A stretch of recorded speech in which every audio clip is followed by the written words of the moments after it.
प्रकार भरत जी ने अगले जीवन में अपने जीवन को सरल बनाया। आगे श्री सुखदेव जी महाराज समझाते हैं, राजन 14 लोगों का वर्णन हुआ है भागवत महापुराण में। लोग कितने प्रकार के हैं महाराज? परीक्षित महाराज, लोग कितने प्रकार के हैं? लोग 14 प्रकार के। कितने प्रकार के? 7 ऊपर हैं और 7 नीचे हैं। ऊपर के लोग बताए हैं कौन कौन से? भू भुवस्सुः जन्मे तपः और सप्त लोग, ये ऊपर के 7 लोग। और नीचे के हैं कौन? अतल वितल सुतल महातल पाताल रसातल, ये 7 लोग हैं नीचे के। इसके तत्पुराण 28 प्रकार नरकों का वर्णन किया। नरक कितने प्रकार के होते हैं? 28। और जो जैसी करनी करता वो वैसे नरक में जाता है। 28 प्रकार के नरक हैं, सभी का ब्रांड अलग अलग है। जैसे कर्म करोगे वैसे नरक में। अब उसमें से हम 4-5 प्रकार के नरक आपको बता देते हैं कि कौन कौन व्यक्ति नरक का गामी होता है। थोड़ा ध्यान से सुनना तो समझ आएगा कि कौन कौन व्यक्ति घोर नरक का गामी है। तो 4-5 नरकों को हम बताते हैं कि सर्वप्रथम वो व्यक्ति नरक का गामी है जो कभी भी अपने मुख से राम का नाम नहीं लेता। वो घोर नरक का है। कहते ना, ये बोलता तो बोलता नहीं, बोलता है तो जहर बोलता है। तो ऐसा व्यक्ति कौन है? घोर नरक का गामी। दूसरा व्यक्ति वो है जो मांस और मदिरा का पान करता है। मांस मदिरा जो खाता है ना, वो घोर नरक का दूसरा नरक है उसके लिए, वो भी घोर नरक में जाता है।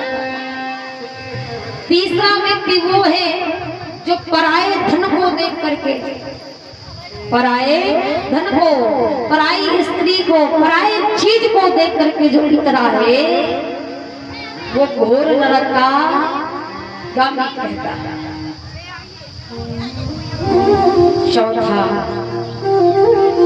चौथा व्यक्ति वो नरक का गामी है महाराज जो आए हुए अतिथि का सम्मान नहीं करता है।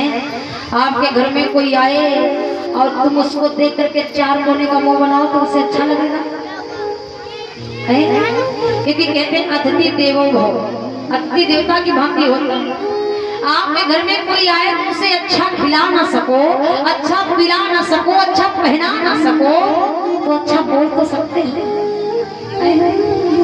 लेकिन कभी कभी ऐसा होता है ना कि कोई कोई व्यक्ति शकल से भी अच्छा नहीं होता और वातावरण से भी अच्छा नहीं होता।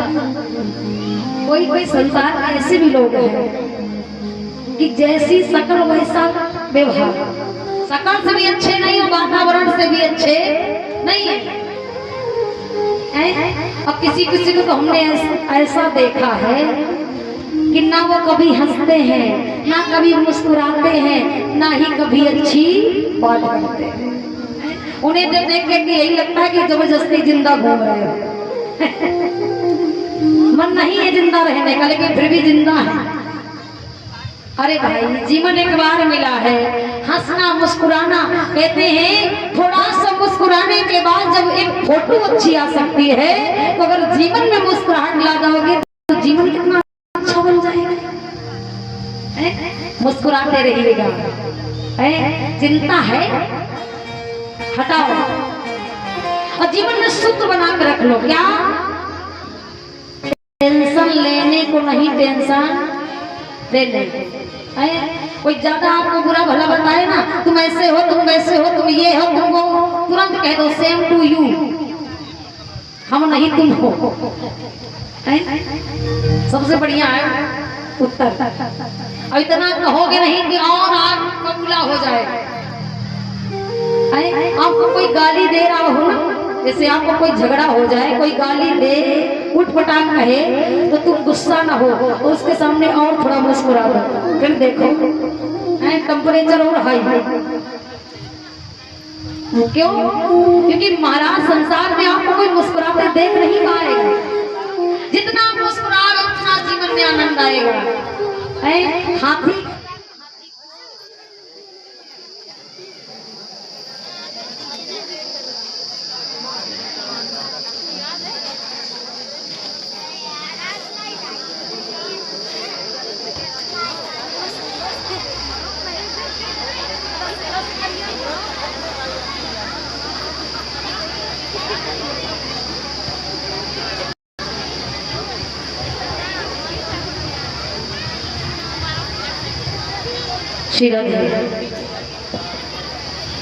बोली राधारमण सरकार की। तो इसीलिए कहते हैं भैया आपके घर में कोई आए ना तो ऐसे उसको सबसे पहले कुछ ना दे पाओ तो इतना सम्मान कर दो कि जिस जगह पर आप बैठे हो उस जगह को छोड़ करके उसके स्वागत के लिए खड़े हो जाओ। ये सबसे बड़ा सम्मान है। अब ये नहीं कि आ गया तो अब मुंह बना लो, जहाँ बैठे वहीं बैठी रहो। सबसे ज्यादा दिक्कत माताओं बहनों को होती है जब कोई आ जाता है। अब हम ये भी भैया कहते हैं कि किसी के घर में जाओ तो कितने दिन के लिए जाओ? परीक्षित वाला किसी के घर में रिश्तेदारी में जाओ तो कितने दिन के लिए जाओगे? एक दिन, बहुत सुंदर। एक दिन नहीं होता है, चलो को 2 दिन रुक जाओ। किसी के घर बैग लेके देखने वाला भी समझ जाएगा, हमें लगता है महीना भर का डेरा लेके आए, तो 15 दिन पहले जाने वाले नहीं। ऐसी जब स्थिति में जाओगे तो घर वाले तो देख करके मुंह बनाएंगे।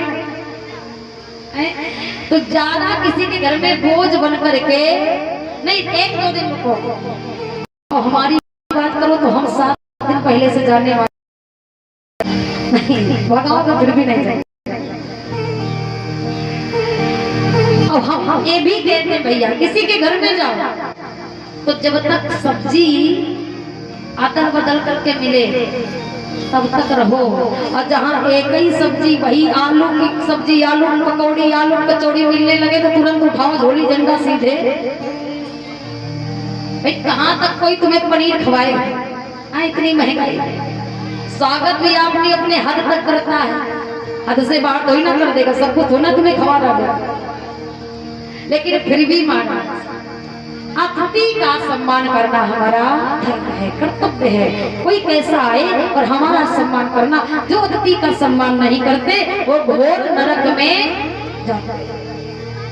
5वां चुगलखोर, जो चुगली करते हैं ना एक दूसरे की, वो ऐसा है, वो ऐसा है, वो ये है, वो है। चुगलखोर जो इधर की सुने उधर कर दिए, उधर की सुने इधर कर दिए, वो भी व्यक्ति घोर नरक के गामी है। चुगली करने वाले, क्योंकि चुगली करने वालों की जानते क्या दशा होती है? चुगल। बाबा कहते हैं चुगलखोर चुगली करे और घर घर जूता खाए। चुगलखोर जो आगे लगा देते हैं ना, एक सुनी और 10 बताई। उनकी दशा है कि चुगलखोर चुगली करे, घर घर जूता खाए और अगले जन्म कुत्ता बने, भौंक भौंक मर जाए। ले करो चुगली। तो इसीलिए चुगलखोर जो होते ना, कुत्ता बनोगे अगले जन्म। ज्यादा चुगली नहीं करना है, इधर उधर नहीं लगानी है। जिसकी सुन लो उसकी चुपचाप अंदर रख लो, किसी से कहना नहीं। पहली बार सुनो ही नहीं किसी की। लेकिन आदमी को बड़ा इंटरेस्ट आता है जब कोई अपनी बात बताता है, और 4 कान लगा देंगे, लो सुनाओ, हम किसी से नहीं कहेंगे और किसी के चक्कर में सबसे कह रहे थे। तो ऐसे भी व्यक्ति घोर नरक के गामी होते हैं। क्योंकि महाराज इसीलिए कहते हैं कि जो राम का नाम नहीं लेता वो भी व्यक्ति घोर नरक का गामी है। क्योंकि अमृत है हरि नाम जगत में, इसे छोड़ विषय विष पीना क्या, हरि नाम नहीं तो जीना क्या, हरि नाम नहीं तो जीना क्या। इसके बाद में बताते हैं नाम लिया था, किसने लिया था? नाम ही लिया था कन्नौज नगर के रहने वाले एक ब्राह्मण अजामिल थे। यही कन्नौज आप सभी जानते हो। इसी कन्नौज में रहने वाले ब्राह्मण था जो पातकी था, जिसने जीवन भर क्या किया था, पाप किया था।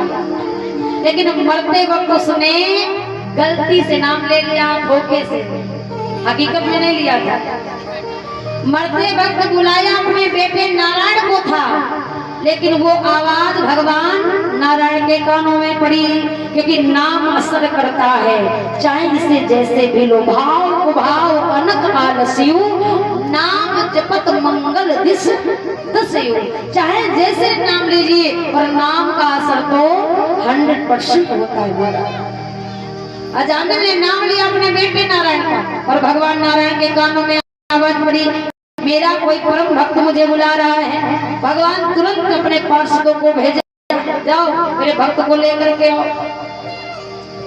अजामिल को जब पार्षद लेने आए, अजामिल ने कहा, आप कैसे? अरे हमने तो आपको बुलाया ही नहीं, हमने तो अपने बेटे को बुलाया। भगवान ने कहा, धन्य हो अजामिल, तू तो धोखा कर गया बिना कुछ किए। हमने तो सिर्फ नाम लिया और आप दौड़े आए, तो गलती हमारी है कि आपकी? भगवान ने कहा, हमारी है जो हम चले आए, आपकी कैसे हो सकती? धन्य है वो अजामिल जो गलती में यानी धोखे में तर गया। तो ये क्या है? ये नाम की महिमा, नाम का असर है। इसलिए कहते हैं जो नाम लेता है ना, तर जाता है महाराज। जब नाम लेता है उसके जीवन का तरण तारण होता है, उसके जीवन का कल्याण हो जाता है। हर रोग की दवा है भगवान का नाम।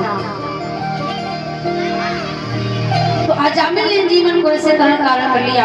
आगे चल करके समझाया। श्री सुखदेव जी महाराज कहते हैं, राजा परीक्षित, उन्हीं दीदी मैया के जो 2 पुत्र हुए थे, मैंने परसों की कथा में कथा सुनाई थी। जिति और अदिति से जो एक से दैत और एक से बेटा हुए, दिति से दैत हुए थे 2, कौन? हेरांच और हिरण्यकश्यप। उन्हीं की कथा आप सुनाने जा रहे हैं। हेरांच को भगवान ने 12 अवतार लेकर के मार दिया, बचा हिरण्यकश्यप। और जब भाई को भगवान ने मार दिया, तो भाई के मरने का सदमा भाई से बर्दाश्त नहीं हुआ, क्योंकि कहते हैं संसार में हर चीज दोबारा मिल जाती है, पर भाई दोबारा नहीं मिलता। भाई के मरने का सदमा दुनिया में सबसे बेजा है, इसको तो वह सह लेता है जिसका पत्थर का कलेजा है। सदमा बर्दाश्त नहीं कर पाया, लेकिन हिरण्यकश्यप सोच रहा है, करूं क्या? इंसान से बदला लेना होता तो आसान बात थी, पर भगवान से बदला लेना आसान नहीं है। क्या करना है? बदला तो लेना है। हिरण्यकश्यप राक्षसी बुद्धि, बड़ा होशियार, दिमाग लगा दिया कि बदला तो लेना है, कुछ भी करना पड़ जाए। तो दिमाग लगाया, बदला लेने के लिए क्यों ना भगवान से ही होशियारी की जाए। तो की होशियारी, बड़ी सुंदर उसने होशियारी की महाराज। इसलिए हम कहते हैं, चालाकी करो, होशियारी करो, तो किसके लिए? भगवान को पाने के लिए। किसी का 2 रुपया खा के बैठ जाओ और कह दो हम बड़े होशियार हैं, तो होशियार नहीं हो, तुमसे बड़ा मूर्ख दुनिया में कोई नहीं है। अरे होशियारी करना है तो भगवान को पाने के लिए करो, तो हम जाने होशियार हो। और इसी बीच में ध्यान से सुनिएगा, 1100 मुद्राएं गिरजा देवी पालीवाल बरा से हैं, इनकी ओर से आ रही हैं। 1100 मुद्राएं गिरजा देवी बरा इनकी ओर से आ रही है। 221 मुद्राएं टिंकू बाथम इसी बरा से इनकी ओर से आ रही हैं। और 200 मुद्राएं गुड्डू पटेल इसी ग्राम बरा से हैं, इनकी ओर से आ रही हैं। ईश्वर इन भक्तों की मनोकामना सदैव पूर्ण करे, इनकी आशा, इनके काम हमेशा भगवान बनाते रहे, यही मेरी ईश्वर से प्रार्थना है, कामना है। बहुत बहुत धन्यवाद साधु। बोली राधा रमण लाल की।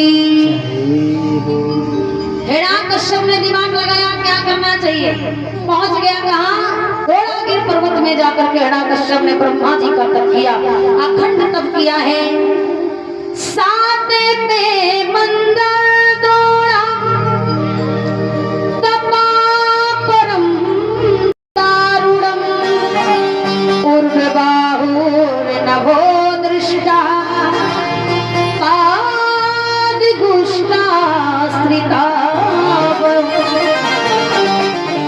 द्रोणागिरि पर्वत में जाकर के आज परम दारुण यानी परम तप किया। अब घोर तप करके ब्रह्मा जी को प्रकट कर दिया। ब्रह्मा जी प्रकट हुए, क्या करना है। ब्रह्मा जी ने कहा हिरण्यकश्यप मैं तुम्हारे तप से बड़ा प्रसन्न हूँ, क्या चाहते हो मांग लो। हिरण्यकश्यप ने कहा एक काम करना है, क्या देना चाहते हो ना, तो एक चीज दे दो। क्या दे दो, अमर कर दो। अमर का वरदान मांग रहा हूँ, अमर कर दो। भगवान ने कहा मैं अमर किसी को नहीं करता। अरे अमर करके अपने आप को जोखिम में थोड़ी न डालना है। अमर नहीं का वरदान दूंगा, इसके बदले में तुम एक नहीं, दो नहीं, चार नहीं, 10 मांग लो, मैं दे दूंगा।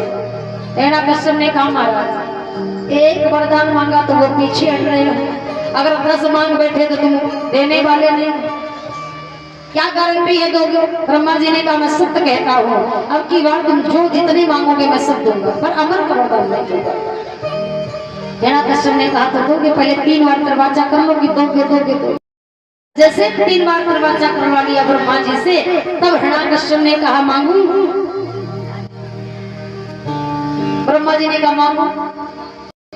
हिरण्यकश्यप बड़ा होशियार था महाराज, बुद्धि लगा बैठा, कहने लगा महाराज मांग रहा हूँ, देना है देना है, मांगिए तो सही। हिरण्यकश्यप उसी वक्त क्या चाहिए तो समझा करके बोला कि ऊपर न मरूं नीचे न मरूं और में न मरूं दिन में न मरूं नीचे न मरूं में न मरूं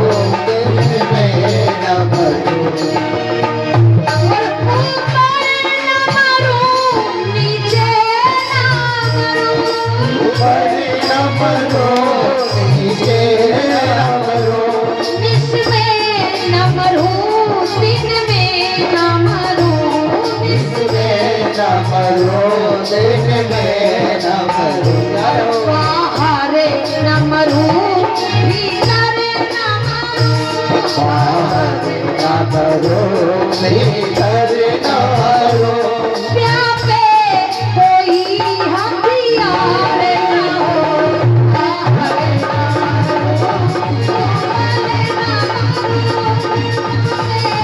कोई हथियार न हो।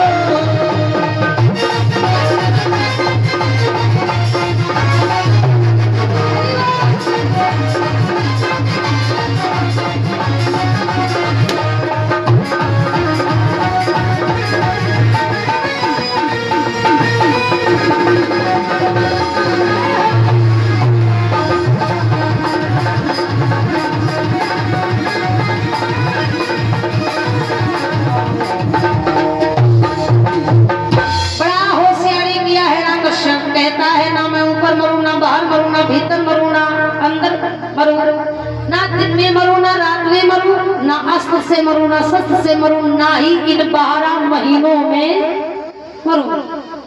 इतना बड़ा होशियार निकला। ब्रह्मा जी मुस्कुराए, कहने लगे धन्य हो हिरण्यकश्यप, डायरेक्ट तुम्हें अमर का वरदान नहीं दिया, तुमने घुमा फिरा कर वरदान अमर का ही मांग लिया। हिरण्यकश्यप कहता प्रभु जब काम सीधी तो टेढ़ी कर लेनी चाहिए। डायरेक्ट आपने अमर बनाया नहीं तो हमने टेढ़ा होकर के अमर का ही वरदान पाया है। आप वचनबद्ध हो गए थे, ब्रह्मा जी तो मना नहीं कर पाए। 3 बार दरवाजा कर लिए थे, दूंगा दूंगा, तुरंत ब्रह्मा जी कहते हैं तथास्तु जाइए। अब अमर का वरदान पा करके हिरण्यकश्यप मानी बन गया।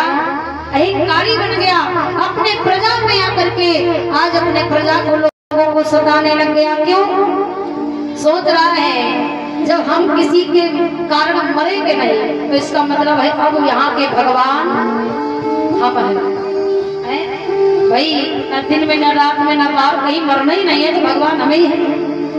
सारी प्रजा के लोगों से कहता है ललकार करके, हे प्रजा के लोगों, आज के बाद किसी ने उस राम का नाम लिया ना तो तुरंत उसका राम राम लेकिन मैं अपनी प्रजा में किसी को दुखी देखना नहीं चाहता, तुरंत सुखी कर दूंगा। आज के बाद यहाँ का कोई भगवान है तो ये हिरण्यकश्यप, मेरा नाम लो, सब काम पूरे हो। अब बेचारे साधु संत जितने बाबा सब थे ना, डर के मारे कोई नाम नहीं देता। जब भजन करते थे वो भजन छोड़ दिए, लेकिन कहते ना मन में कोई थोड़ी ना देखने आता। जो भगवान के भक्त थे वो मन से भगवान का नाम लेते। जो संत थे उन संतों पर ऐसा टैक्स लगाया हिरण्यकश्यप ने, जो बेचारे जा करके भी भगवान का नाम बंद कर दिया। अंत समय से इसका अत्याचार इतना बढ़ा कि इसके घर में इसकी धर्म पत्नी थी जिसका नाम है क्या, हिरण्यकश्यप की पत्नी का क्या नाम है, कयाधु। कयाधु जब गर्भवती हुई तो इंद्र ने सोचा कि अभी